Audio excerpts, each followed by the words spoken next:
Hello friends, आज के इस वीडियो में we are going to talk about the secret of learning कि what are the tips and tricks in your studies that you can apply and you can learn things faster.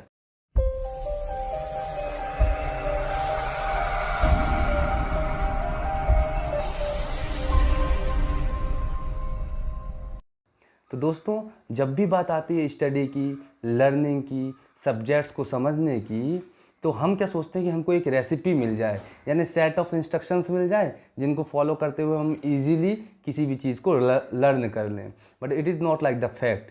देखिए, learning जो है या study जो है, इसके बहुत सारे वेरिएबल्स हैं। It depends on multiple variables actually. और सबसे इंपॉर्टेंट वेरिएबल क्या है कि which type of subject you are going to learn. तो सब्जेक्ट्स की कैटेगरीज होती हैं। बेसिकली हम 3 कैटेगरी में डिवाइड कर रहे हैं यहाँ पे सब्जेक्ट्स को। सबसे पहली कैटेगरी जो सब्जेक्ट्स की होती है वो हम कह सकते हैं कॉन्सेप्चुअल सब्जेक्ट्स, जैसे कि फिजिक्स होता है जिसमें कॉन्सेप्ट्स लगते हैं, प्रैक्टिस तो लगती है लेकिन कॉन्सेप्चुअल सब्जेक्ट होता है। दूसरा तो कैटेगरी होती है वो मेमोरी बेस्ड सब्जेक्ट्स की होती है, जिसमें बहुत सारा कंटेंट होता है जो आपको लर्न करना रहता है।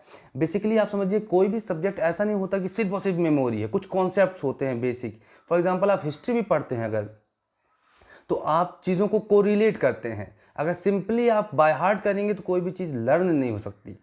तो कोर लर्निंग बेस्ड तो नहीं कहलाया, लेकिन मैक्सिमम लर्निंग बेस्ड कहलाया, मेमोरी बेस्ड या कंटेंट बेस्ड होता है। और तीसरी कैटेगरी होती है, तो लर्निंग या मेमोरी बेस्ड में बताया मैंने बायोलॉजी। और तीसरी कैटेगरी होती है जो कि प्रैक्टिस बेस्ड होती है, एप्लीकेशन बेस्ड, लाइक मैथमेटिक्स।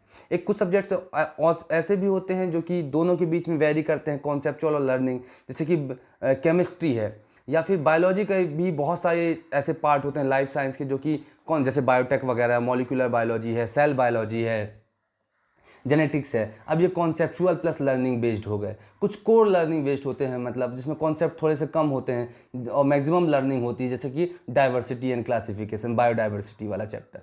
तो दिस इज़ द थिंग। सबसे पहली कैटेगरी क्या है सब्जेक्ट्स की, वो है कॉन्सेप्चुअल सब्जेक्ट्स।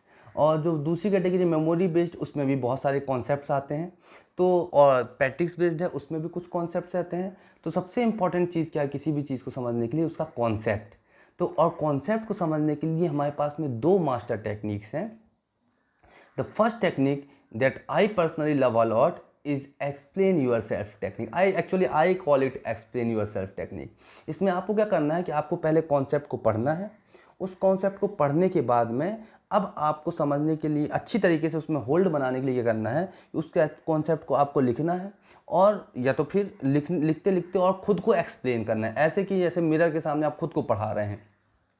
बल्कि क्या कि आप बहुत छोटे से बच्चे को पढ़ा रहे हैं, ताकि एक बहुत ही अच्छे तरीके से आप उसको एक्सप्लेन कर सकें, और आपको उसको एक्सप्लेन करते हुए उस पर अंडरस्टैंडिंग डेवलप करनी है। अब जब आप पढ़ने के बाद उसको एक्सप्लेन करेंगे तो आप देखेंगे कि बहुत सारी चीज़ें ऐसी हैं जिसमें आप लैग कर रहे हैं, कुछ पॉइंट्स भूल रहे हैं। आप जिन पॉइंट्स को भूल रहे हैं उनको आप दोबारा ओपन करिए, बुक, अपने टॉपिक को, बुक को, नोटबुक को दोबारा उसको पढ़िए और फिर दोबारा एक्सप्लेन करिए। और जब दूसरी बार में या तीसरी बार में आप देखेंगे कि अब आप पूरे कॉन्सेप्ट को बहुत ईजीली एक्सप्लेन कर रहे हैं, तो दोस्तों आपको वो कॉन्सेप्ट बहुत ही इजी लगने लगेगा और बहुत इजीली उसको आप ग्रैब कर लेंगे और लंबे समय तक आपके दिमाग में रिटेन रहेगा।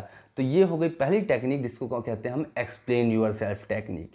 और दूसरी टेक्निक है जिसको हम कह सकते हैं कनेक्टिंग डॉट्स, या हम कह सकते हैं चिल्ड्रंस वे ऑफ लर्निंग। आपने बच्चों को देखा होगा, you might have seen the childrens, जिसमें आप ले लीजिए 5-6 साल, 7 साल, 8 साल के बच्चे। ये क्या होते हैं, ये क्वेश्चंस पूछते हैं एक्चुअल में ये क्वेश्चन बैंक होते हैं। अब ये क्या करते हैं, इनके क्वेश्चंस क्या होते हैं, एक क्वेश्चन हुआ, कोई भी चीज़ इनको समझना रहता है जिसके बारे में हम ये सोचते हैं कुछ, तो एक क्वेश्चन पूछेंगे, फिर उससे रिलेटेड दूसरा, फिर उससे रिलेटेड तीसरा, चौथा, और लास्ट में सारे क्वेश्चन पूछते पूछते फिर वो क्या करते हैं, आपस में क्वेश्चंस के आंसर को कनेक्ट करते हैं, लाइक कनेक्टिंग डॉट्स, और उसके बाद में एक होल अंडरस्टैंडिंग बनाते हैं। फॉर एग्जांपल, वो इस मग के बारे में पूछ सकते हैं कि ये क्या है, आप बताएंगे ये मग है। फिर पूछेंगे इसका यूज़ क्या होता है, तो आप बताएंगे कॉफ़ी के लिए या मिल्क वगैरह के लिए। फिर कहेंगे कि अच्छा, तो अगर बच्चा समझदार कहेगा गिलास क्यों नहीं यूज़ करते, बताएंगे उसको होल्ड करने में दिक्कत जाएगी, गर्म रहता है, इसमें हैंडल रहता है। फिर आप कहेंगे छोटा कप क्यों यूज़ नहीं कर सकते, अगर आपको ज़्यादा पीना है कोल्ड कॉफ़ी वगैरह, या आपको मिल्क वगैरह पीना है ज़्यादा क्वांटिटी में, तो इसमें क्वांटिटी भी ज़्यादा आ सकती है। It look classy, whatsoever. अब उसके बाद जितने भी आंसर्स हैं उनको वो आपस में एक dot, her answer, every answer is a dot, और उन डॉट्स को कनेक्ट करके वो उसकी अंडरस्टैंडिंग डेवलप कर लेगा। तो दिस इज द टेक्निक कि आप पूरे कॉन्सेप्ट को क्वेश्चंस में ब्रेक करिए, और क्वेश्चंस में ब्रेक करने के बाद हर क्वेश्चन का आंसर जनरेट करिए, और उन आंसर्स को कनेक्ट करेंगे तो आपको पूरा कॉन्सेप्ट सामने वाटर की तरह, पानी की तरह ट्रांसपेरेंट हो जाएगा।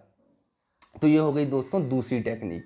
अच्छा, अब मैंने आपको बताया था कि पहले एक्सप्लेन योरसेल्फ टेक्निक में आपने नोट्स बनाया, लिखा, एक्सप्लेन किया। अब अपने नोट्स के पहले ही, उस टॉपिक के पहले ही आप उस टॉपिक को आपने जितने क्वेश्चंस में तोड़ा है उन सारे क्वेश्चंस को आप लिख लीजिए। अब जब आप दोबारा रिवाइज करने जाएंगे तो what you need to do is to see the question जो आपने शुरू में लिखे थे and give the answers of them. जब आप उन क्वेश्चंस के आंसर करेंगे तो आपको समझ में आएगा कि आपने तो पहले ही बिना नोट्स को खोले हुए ही शुरुआत में ही पूरे कॉन्सेप्ट को क्या कर लिया है, रिवाइज कर लिया। और फिर आप कुछ स्पेसिफिकेशंस और डिटेलिंग देखने के लिए थोड़ा सा नोट्स को और ओपन कर लीजिए। तो ये दो टेक्निक हो गई मेरे दोस्तों, किसी भी टॉपिक में, किसी भी सब्जेक्ट में अंडरस्टैंडिंग डेवलप करने के लिए, कॉन्सेप्ट समझने के लिए। दूसरी बात आती है मेमोरी बेस्ड सब्जेक्ट। तो मेमोरी बेस्ड सब्जेक्ट में 2-3 चीज़ें हैं। सबसे इंपॉर्टेंट, आप निमोनिक्स यानी ट्रिक्स डेवलप करिए किसी भी चीज़ के लिए, और उन ट्रिक्स को अप्लाई करिए। जैसे कि टेक्सोनॉमिक हायरार्की की एक ट्रिक होती है, किंगडम, जो टेक्सोनॉमिक हायरार्की है, kingdom, phylum, class, order, family, genus, species, उसके लिए ट्रिक होती है की pot clean otherwise family get sick. तो आप इस तरीके से निमोनिक्स बना सकते हैं खुद के। दूसरा, आप कोई स्टोरी बनाइए। जब आप कोई स्टोरी डेवलप करेंगे तो that would become very easy to you, और उस स्टोरी से आप अपने टॉपिक को कोरिलेट करिए जिसको आप लर्न करना चाहते हैं। क्योंकि अगर आप सिंपली बाय हार्ट करेंगे तो that will become very tough, और वो रिटेन भी ज़्यादा नहीं रहेगा। तो एक तो ये हो गया। तीसरा चीज़ मेरे दोस्तों, इमेजिनेशन। अब आप क्या करिए कि किसी भी चीज़ को आप अपने इमेजिनेशन से भी क्या कर सकते हैं, अंडरस्टैंडिंग को डेवलप कर सकते हैं। जितना ज़्यादा आपका इमेजिनेशन पावर स्ट्रांग होगा, अब जो चीज़ आपने देखी हुई रहती है, जिसके बारे में आप फैमिलियर रहते हैं, तो उस चीज़ को तो आप इजीली समझ जाते हैं। लेकिन कुछ हाइपोथेटिकल कॉन्सेप्ट्स होते हैं, थ्योरीज होती हैं, उन चीज़ों को आप समझ नहीं पाते हैं। तो इसके लिए क्या करना है, आपको अपने इमेजिनेशन स्किल्स को डेवलप करना है। तो ये हो गई आपकी दोस्तों 3 बातें कि आप निमोनिक्स डेवलप करिए, आप स्टोरीज डेवलप करिए, आप इमेजिनेशन पावर को यूज़ करिए। इसके बाद में अगली कैटेगरी आती है मेरे दोस्तों, वो कौन सी आती है, प्रैक्टिस बेस्ड सब्जेक्ट की। अब उसके लिए क्या सॉल्यूशन है, प्रैक्टिस, प्रैक्टिस एंड प्रैक्टिस।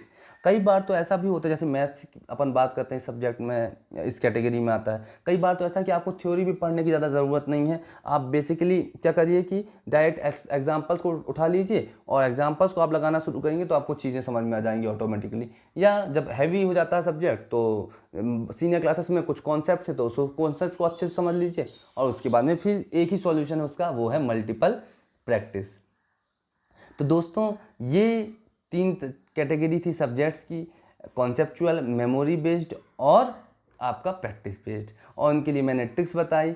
एक ट्रिक बताया आपको एक्सप्लेन योरसेल्फ टेक्निक, दूसरी ट्रिक बताया आपको कनेक्टिंग डॉट्स या चिल्ड्रंस वे ऑफ लर्निंग, तीसरी ट्रिक मैंने आपको बताई निमोनिक्स को डेवलप करना, स्टोरीज़ को के साथ में चीज़ों को अलाइन करना, इमेजिनेशन पावर का यूज़ करना, और चौथा जो मैंने बताया वो है प्रैक्टिस सब्जेक्ट के लिए, like maths, practice, practice and practice.